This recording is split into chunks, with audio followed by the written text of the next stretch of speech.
Get ready for your daily dose of marketing strategies and tactics from entrepreneurs with the guile and experience to help you find success in any marketing capacity. You're listening to Marketing School with your instructors, Neil Patel and Eric Su. Hello and welcome to another episode of Marketing School. I'm Eric Su.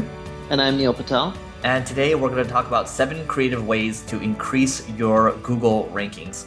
Neil, what's number 1? Sure. Number 1, and this is quite simple. I did a blog post on how Google Hummingbird works. And it's the most drastic change to Google's algorithm, right? Like that algorithm or that change, Hummingbird, impacted their rankings more than anything else out there. And what it looks at is keywords and relevancy. So you can use a tool called Market Muse.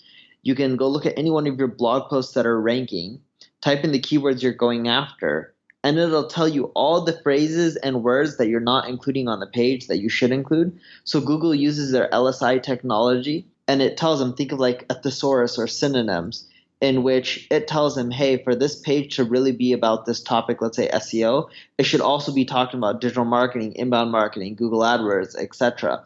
So they'll list them all out, Market Muse will. And then you'll know which keywords to add into your blog post to rank way higher. And just to give you an idea of how effective it is, I looked at, let's say, the personal finance industry, and the biggest site in that space, or one of the biggest, is Get Rich Slowly. But there are sites that have half the amount of backlinks and a lot less domain authority, ranking way higher because they're including the right keywords within their posts. It's that much more effective. And number 2 for me is, this kind of builds on what Neil is saying, but one interesting thing that Digital Marketer does, and they've done a good case study on this, is basically updating posts consistently. So let's say you write a post on 20 effective SEO tactics in 2016. Well, 2017 is about to roll around, so ideally you're updating it. So when you keep updating these posts over and over, and you try to, let's say you've wrote like a skyscraper post, it's the best in class. Well, you want to make sure that you're continually updating it, right? I've given the example of the Abraham Lincoln Wikipedia result, how it continually gets updated over time, and that's why one of the reasons why it continues to rank very highly. So what you can do there is basically update your posts, and we've been doing this more and more in the last couple of months, and we've basically revived or increased traffic significantly and rankings for posts that we've been targeting. So we will do like an audit of all the posts that we have. We're going to see which ones tend to convert the best, which ones driving significant organic traffic, and we look at them and say, okay, is this still relevant today, and do we want to update it? If so, we're going to go ahead and update it, and our traffic's been going up. I was telling, I think when we first started this podcast, our traffic was down significantly. I think we lost about 30%. Now we're only down 5% from when we first started the podcast, and it's continuing to rise. So updating posts is just one thing that we've added to the toolbox that's been working out pretty well. Yeah, another thing that you need to end up looking at is your bounce rate.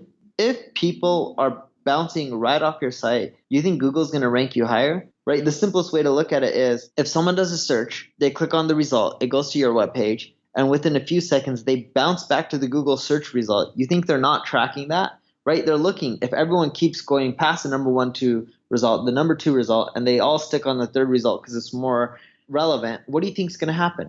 That third site is eventually going to rank number 1. So what you need to do is look at your bounce rate, see which pages have a terrible bounce rate, and make sure you're continually improving on those and changing them, whether it's adjusting the images, text. Look at what keywords are driving the traffic, and you can use Google Search Console to see this. Maybe you don't have those keywords integrated within your copy, right? Maybe your design isn't too usable. Maybe your web page isn't compatible for mobile devices, whatever it may be.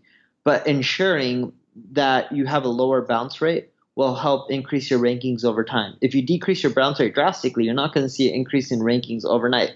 But over a course of 2-3 months, you'll see your rankings go up. And one little interesting thing that you can do is basically, and what number is this? Is number 3 or number 4? 3. All right, number 3. So number 3 is looking at, let's say, for example, Neil ranks really well for the keyword, online marketing, right? But the thing is, he might have a product page that he would rather rank higher, or like a landing page where he's trying to collect more consulting leads, for example. But here's the thing. He has that one super in-depth article on online marketing.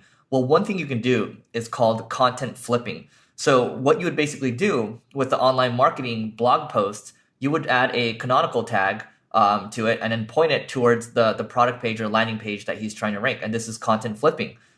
He's already done all the work. He's ranked something, but he doesn't want to rank that blog post anymore. He'd rather add higher priority to that specific landing page. So this is a way to flip the rankings over to another piece of content, and you just by using the canonical tag you can do that. So content flipping is number 3. Number 4. No, you're number 4. Oh, okay. So we're on number 5. Yeah, that's right. My bad. I'm all messed up on the numbers. So number 5, I would actually go with branded queries. Think of BMW and General Motors, both car companies, both have millions of links.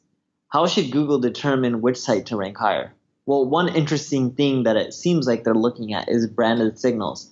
Because if BMW has double the amount of links, but 10 times more people are searching for General Motors, the keyword, what does that show? General Motors probably has more people looking for them when it comes to cars. So when it comes to which site should rank higher for cars, in most cases, it would be General Motors, right? Because after a certain point, you already have so many links. There's not that big of a difference if you have 1 million links versus 1.2 or 1.3. It's not like a site having 5,000 links and another one having 10,000 links. So work on your branded queries. This is why companies like Emirates, American Express, McDonald's, etc., they spend so much on branding. Yeah, not because it just helps with Google campaigns, but branding is really powerful, and the companies with the biggest brands also tend to rank really well. Awesome. And number 6, similar to how Neil talked about having better, decreasing your bounce rates. Here's the other thing. Google's also looking at your click-through rates too. So make sure that you're writing better titles. You have better titles, you have better click-through rates. You're going to be able to rank higher at the end of the day. Very simple. Yeah, and last but not least, and this is a really simple one, Google's pushing a lot of emphasis on their A&P framework, right, which is for mobile. If you make your site A&P compatible in 2017 and beyond, you should start noticing more traffic from mobile. Because at this point, if you look at Google, more people are using Google from a mobile perspective than a desktop perspective. So really ensure that your website is mobile compatible, and just having a responsive design isn't enough. They're really pushing hard for everyone to adapt the A&P framework, and you watch. Eventually, it's going to be where if you have the A&P framework, you're going to get more search traffic than if you didn't use the A&P framework. All right.